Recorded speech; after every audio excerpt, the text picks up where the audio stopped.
এই মুহূর্তে রাজধানীর এভার কেয়ার হাসপাতালের সামনে আছেন সহকর্মী সোহেল সামি। সরাসরি চলে যাচ্ছি তার কাছে।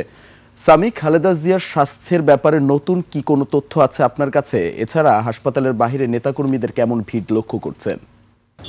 দীপু, আপনি যেমনটা বলছিলেন, আমি আপনাকে প্রথমেই খালেদা বিএনপি চেয়ারপারসন এবং সাবেক প্রধানমন্ত্রী বেগম খালেদা জিয়ার আজকের সর্বশেষ আপডেট যেটা আমরা জানতে পেরেছি বিভিন্ন সূত্রের মাধ্যমে, বিশেষ করে তার চিকিৎসারত ডক্টর প্যানেল এবং বিএনপির নেতাকর্মীদের মাধ্যমে, সেটা হচ্ছে যে বেগম খালেদা জিয়ার শারীরিক অবস্থা ধীরে ধীরে আগের তুলনায় একটু ভালোর দিকে যাচ্ছে।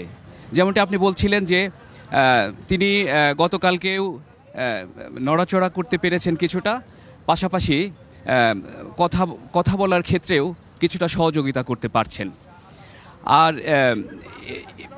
এ সম্পর্কে আমি এই মুহূর্তে আছি ঠিক বেগম খালেদা জিয়ার যেখানে চিকিৎসা চলছেন এভার কেয়ার হসপিটালের ঠিক গেটের সামনে।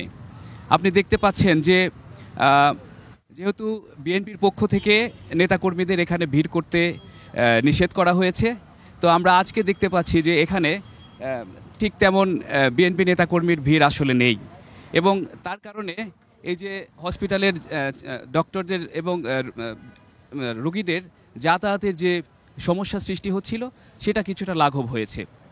এছাড়াও আপনাকে জানিয়ে রাখি যে বেগম খালেদা জিয়ার কালকে আবারও কিডনি ডায়ালাইসিস হয়েছে, এবং তার যে বিদেশে যাওয়ার ব্যাপারে সেটা হলো যেটা ডক্টরদের মাধ্যমে আমরা বিভিন্ন সূত্রে জানতে পেরেছি যে তিনি কিছুটা উন্নতি করলেও এখনও পর্যন্ত তার শরীরের সেই পর্যন্ত উন্নতি হয়নি যেটা হলে তাকে দীর্ঘ ভ্রমণের জন্য বিদেশে নেওয়ার মতো ঝুঁকি নেওয়া যেতে পারে।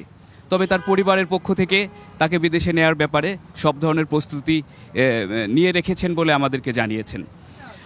এদিকে এভার কেয়ার হসপিটালের সামনের আমরা দেখতে পাচ্ছি যে আইন শৃঙ্খলা পরিস্থিতির ব্যাপক কড়াকড়ি রয়েছে, এবং হসপিটালে ঢোকা এবং বের হওয়ার ব্যাপারেও নজরদারি হচ্ছে।